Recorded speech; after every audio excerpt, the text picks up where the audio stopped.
Ce que Didier a compris, c'est que tous les travailleurs présents ici ne sont pas déclarés. Des femmes et des hommes exploités, payés au lance-pierre et au nombre de pièces cousues dans la journée. Alors, malgré le contrôle, la plupart continuent leurs tâches pour ne pas perdre d'argent. Les inspecteurs ont tout de même réussi à récupérer les identités des travailleurs. Ils recoupent les informations notées dans le registre du personnel avec les déclarations administratives obligatoires. Et là, ça coince. Il est 8 h du matin. Nous nous faisons passer pour des commerçants qui ont besoin d'aide pour décharger des sacs de vêtements. Nous filmons en caméra cachée. Très vite, un homme se présente à nous. Il affirme être le chef d'une communauté de travailleurs, prêt à nous dépanner sans être déclaré. Si par exemple je viens un matin, je vous appelle avant. Oui, il n'y a pas de Comment problème. ça fonctionne? C'est samedi, dimanche, il y a livreur. Et c'est combien alors du coup, selon vous, le tarif par jour? Tarif, allez, 80 €. 80 €. Combien je peux employer de personnes? 10, 5 Comme tu veux. Vous dis-moi, il n'y a pas de problème.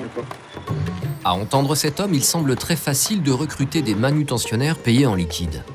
Nous continuons à arpenter les passages et les ruelles qui commencent à s'éveiller. Bonjour. Je voulais savoir combien ça coûte pour une journée pour vous faire travailler. Et la journée, c'est 80 €, 10 € $. 90 €. 90 €. Oui. D'accord, chacun du coup. Non, en chacun 90 €. Oui, c'est ça. Oui, la journée. D'accord. Et le chariot, c'est à vous? Oui. D'accord. Donc vous venez avec 90 € avec le chariot. Pas de problème. Oui, Tout ça? oui. D'accord. Et vous êtes toujours ici, dans cette rue? Oui, tous deux. D'accord. Mais il y a longtemps que vous travaillez ici? Combien, des années ou... Plus, moi. Combien? Plus, peut-être, mais 35 ans. 35 ans? Oui. Et j'ai oublié de vous demander, il faut que je peux payer par chèque ou... Non, c'est ça. Pas chèque, s'il vous plaît. Espèce. Tout le monde espèce. Sans se cacher, cet homme nous explique travailler sans être déclaré. Une pratique qui semble répandue dans le quartier. Et ça ne s'arrête pas là. Dans ce milieu, l'argent liquide régnerait en maître. Beaucoup de transactions se feraient en espèces. Pour le vérifier, nous entrons dans une boutique de vêtements.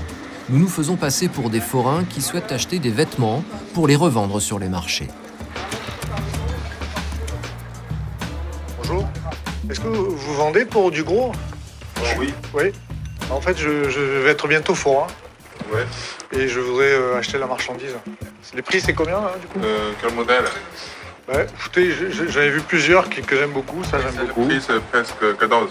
14 € la pièce, Oui. en moyenne, en général, c'est ça? Enfin, moi, je voudrais des jeans, des petits chemisés comme ça aussi. Oui, on peut mélanger.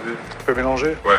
C'est fabriqué. Chez ce grossiste, une véritable caverne d'Ali Baba, le paradis des détaillants. Oui, comme ça, le jean, c'est la nouveauté. Ça vient d'arriver.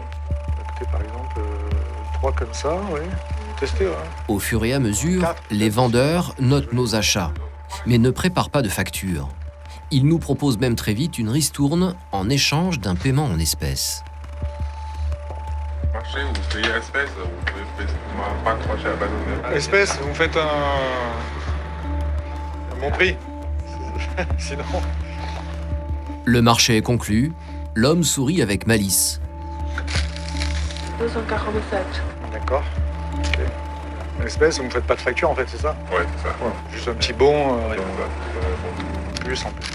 Ce commerçant nous tend ce fameux bon, un simple morceau de papier. Dessus, on peut y lire FS, ce qui signifie facture à suivre. Une astuce en cas de contrôle qui pourrait laisser entendre qu'une facture officielle est bien en préparation. En fait, c'est un leurre. Notre transaction ne sera jamais déclarée dans les comptes de sa société. Je vous remercie, monsieur. Ouais. Madame, merci. À plus tard. En moins de 10 minutes, nous avons donc pu faire des achats en toute illégalité. Une fraude fiscale facile à mettre en place qui concernerait des milliers de commerçants à travers la France. Mais gare au retour de bâton. Car la loi est la loi et les peines encourues sont de plus en plus lourdes. Un commerçant qui ne déclare pas ses marchandises vendues risque jusqu'à 3 ans d'emprisonnement et 45 000 € d'amende. Ces commerçants véreux qui font fi de toute législation, l'URSSAF les connaît bien. Chaque année, ces inspecteurs épinglent en moyenne près de 15 000 commerçants. Mais on oublie souvent que quand les patrons fraudent, ce sont les employés qui trinquent. Retour avec Didier Delose, le contrôleur de l'URSSAF Île-de-France. Avec ses troupes, ils vont maintenant tenter de lutter contre l'exploitation sociale dans le fameux quartier du Sentier. Ici, les ateliers de confection pullulent. Dans beaucoup d'entre eux, les ouvriers sont exploités, non déclarés et payés en cash. Aujourd'hui, la cible de l'URSSAF est un atelier situé au 2e étage de cet immeuble. Ils entrent sans frapper.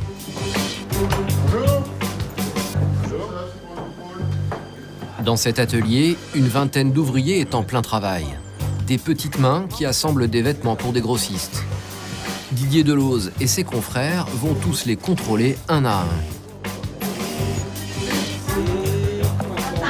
Madame, vous avez que la carte vitale? Et vous? Et vous? Madame? Très bien, bah vous avez les 12.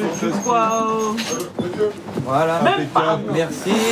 Ils m'ont oublié le titre de séjour là, parce qu'il y en a oublié à la maison. Il y a Vital, c'est tout. D'accord. Et le patron, il est où? Je sais pas, je cherche là-bas. Bah, je sais pas. Donc, moi, je ne sais pas demander. Bah, venez voir. Non, demandez l'autre quelqu'un. C'est lui le patron? Non, c'est pas lui. Mais demandez l'autre quelqu'un là. D'accord, demandez.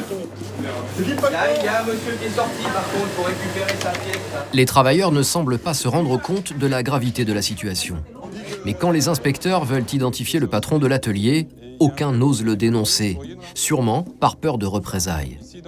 Le responsable de l'atelier tente lui aussi de noyer le poisson.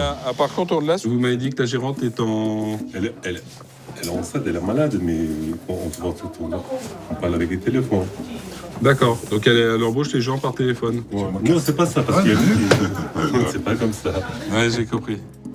Ce que Didier a compris, c'est que tous les travailleurs présents ici ne sont pas déclarés. Des femmes et des hommes exploités, payés au lance-pierre et au nombre de pièces cousues dans la journée. Alors, malgré le contrôle, la plupart continuent leurs tâches pour ne pas perdre d'argent. Les inspecteurs ont tout de même réussi à récupérer les identités des travailleurs. Ils recoupent les informations notées dans le registre du personnel avec les déclarations administratives obligatoires. Et là, ça coince.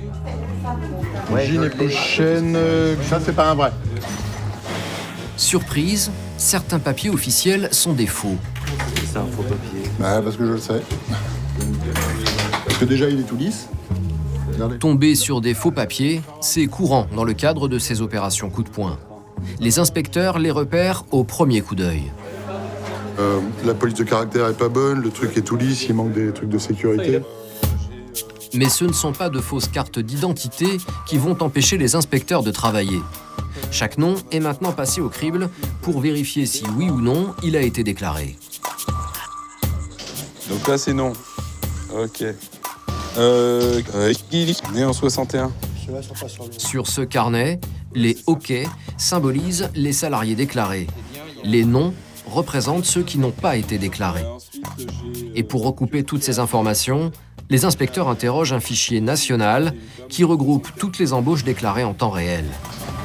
Ça, c'est le fichier des DPE, des déclarations préalables à l'embauche. Donc, c'est un fichier national qu'on consulte et lors où on contrôle sur place, enfin dans un atelier, pour vérifier que tous les salariés présents ont bien fait l'objet de cette formalité obligatoire. Parce que si jamais elle n'a pas été faite, ça constitue le travail dissimulé.